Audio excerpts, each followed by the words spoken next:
विशुद्धं परं सच्चिदानन्दरूपं गुणाधारमाधारहीनं वरेण्यं महान्तं विभान्तं गुहान्तं गुणान्तं सुखान्तं परं धाम रामं प्रपद्ये। शिवं नित्यमेकं विभुं तारकाख्यं सुखाकारमाकारशून्यं सुमान्यं महेशं कलेशं सुरेशं परेशं नरेशं निरीशं परिशं प्रपद्ये। यदा वर्णियत कर्णमूले अन्तकाले शिवो राम रामेति रामेति काश्यां तदेकं परं तारक ब्रह्मरूपं भजें भजें भजें भजें।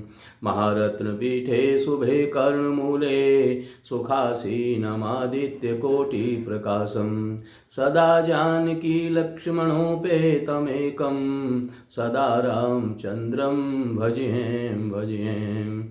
मनोजवं मारुततुल्यवेगं जितेन्द्रियं बुद्धिमतां वरिष्ठं वातात्मजं वानरयूथमुख्यं श्रीरामदूतं शरणं प्रपद्ये।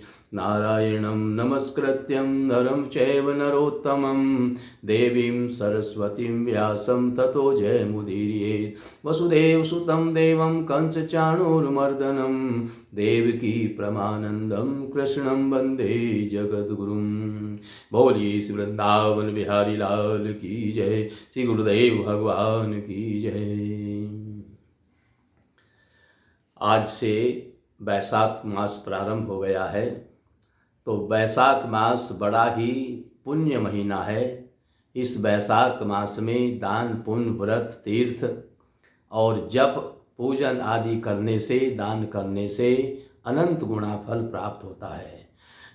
इसलिए इस वैशाख मास में खूब बढ़ चढ़ करके यज्ञ हवन पूजा पाठ करना चाहिए, जिसका अनंत गुणा फल हम प्राप्त कर सकें। एक बार नैमिषारण्य तीर्थ में सूत जी महाराज को 88,000 ऋषियों ने ऊंचे आसन पर बैठाया और उस आसन पर बैठा करके मुनियों ने सूत जी महाराज के चरणों में निवेदन करके, उनका पूजन करके उनसे पूछा। मुनियों ने कहा सूत जी से कि हे गुरुदेव, इस सबसे सुंदर और पुण्य प्रदान करने वाला मास कौन सा है, जिससे हम सब उसमें यज्ञ हवन जप तप दान पुण्य कर सकें, और किस देवता को हम इसमें प्रसन्न करना है, जिससे हमें ये मनुष्य जीवन जो मिला है, ये मनुष्य जीवन हमारा कृतार्थ हो जाए, हम जन्म मरण से रहित हो जाएं और संसार के सुख और भोग हमें प्राप्त हो जाएं, सभी मनोकामनाएं पूर्ण होती रहें, ऐसा हम चाहते हैं। इसलिए आप हमें ऐसा सुंदर महीना बताओ। तो सूत जी महाराज कहने लगे, मुनियों, ब्रह्मा के पुत्र नारद जी, उनसे जो है राजा अम्बरीश ने यही सवाल पूछा था। और हे ब्राह्मण, मैंने सुना है कि वैशाख मास सब मासों में उत्तम है, सो कृपया करके वैशाख मास का महत्तम विस्तार पूर्वक श्रवण कराइए।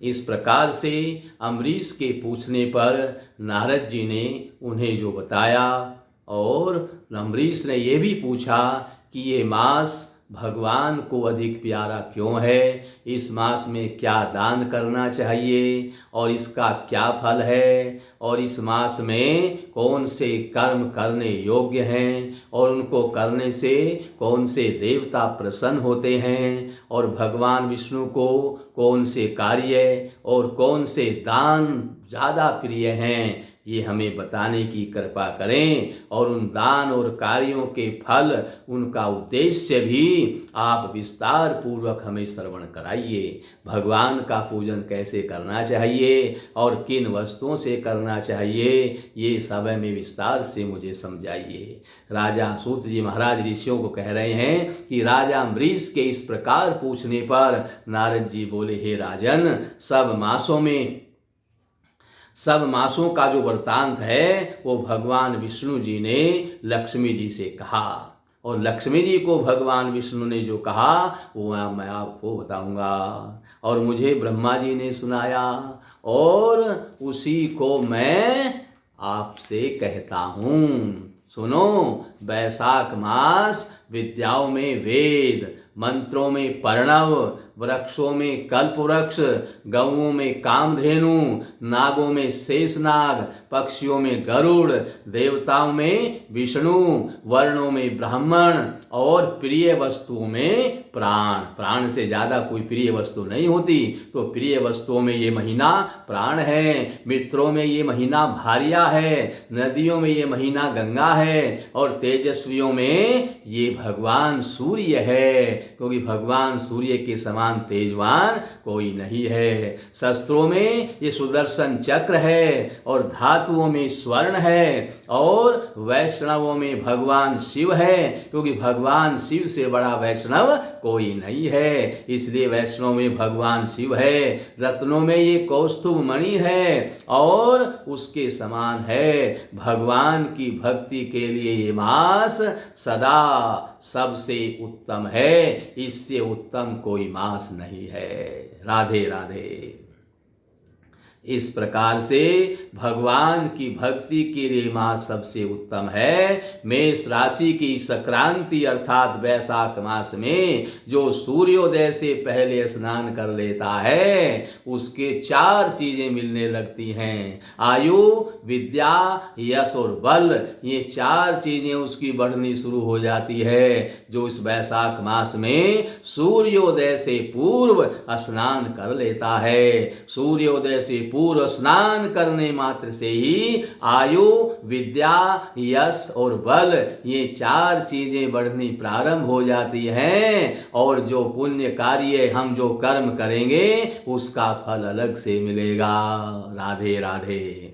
इस प्रकार से मास सबसे उत्तम मास है, और उस पर भगवान विष्णु लक्ष्मी सहित सदा प्रसन्न रहते हैं। वैशाख मास में स्नान करने वाले सब पापों से मुक्त होकर वैकुंठ में चले जाते हैं, उनके ऊपर कोई पाप बाकी नहीं रह जाता है। इस मास में सूर्योदय से पहले उठ करके जो एक बार भी स्नान कर लेता है, या स्नान के निमित्त एक पग भी चलता है, उसका कई एक अश्वमेध यज्ञों का जैसा फल प्राप्त होता है। अश्वमेध यज्ञों से जो फल मिलता है वो एक नहीं, कई अश्वमेध यज्ञों के फल के बराबर उसका पुण्य है, जो वैशाख मास में सूर्योदय से पूर्व स्नान कर लेता है। और वैशाख मास में नगर से बाहर थोड़े से जल में भी स्नान करने से यम आज्ञा से उनके पापों का नाश हो जाता है, उनके पापों का फल दूर हो जाता है, नष्ट हो जाता है। विष्णु भगवान की आज्ञा से वैशाख मास में सूर्योदय से 6 घड़ी तक सब तीर्थों के अधिष्ठात्र देवता जल के बाहर मनुष्यों के हित के लिए ठहरते हैं, कि जो मनुष्य सूर्योदय से पूर्व यहाँ करके स्नान करेगा, हम उसके सभी पापों का नाश करेंगे। राधे राधे। परंतु इस समय तक भी जो स्नान के लिए नहीं आते, उनको श्राप देकर फिर वह अपने धाम को चले जाते हैं। इसलिए वैशाख मास का स्नान अवश्य करना चाहिए। वैशाख मास में स्नान करने से अनंत गुणे पुण्य की प्राप्ति होती है। इस प्रकार से वैशाख महत्तम आपने श्रवण किया। कल आपको आगे वैशाख महत्तम श्रवण कराएंगे।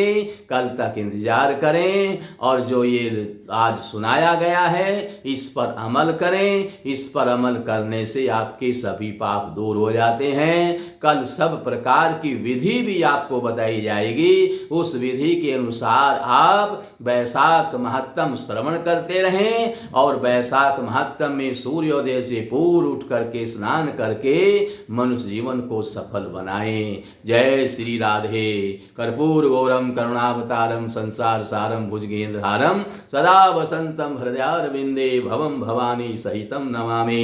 त्वमेव माता च पिता त्वमेव त्वमेव बंधुश्च सखा त्वमेव त्वमेव विद्या द्रविणम त्वमेव त्वमेव सर्वं मम देव देव। नीलाम्बुज श्यामल कोमलांगम सीता समारोपितवाम भागम पाणो महासायक चारु चापम नमामि रामम रघुवंशनाथम। हर हर हर महादेव।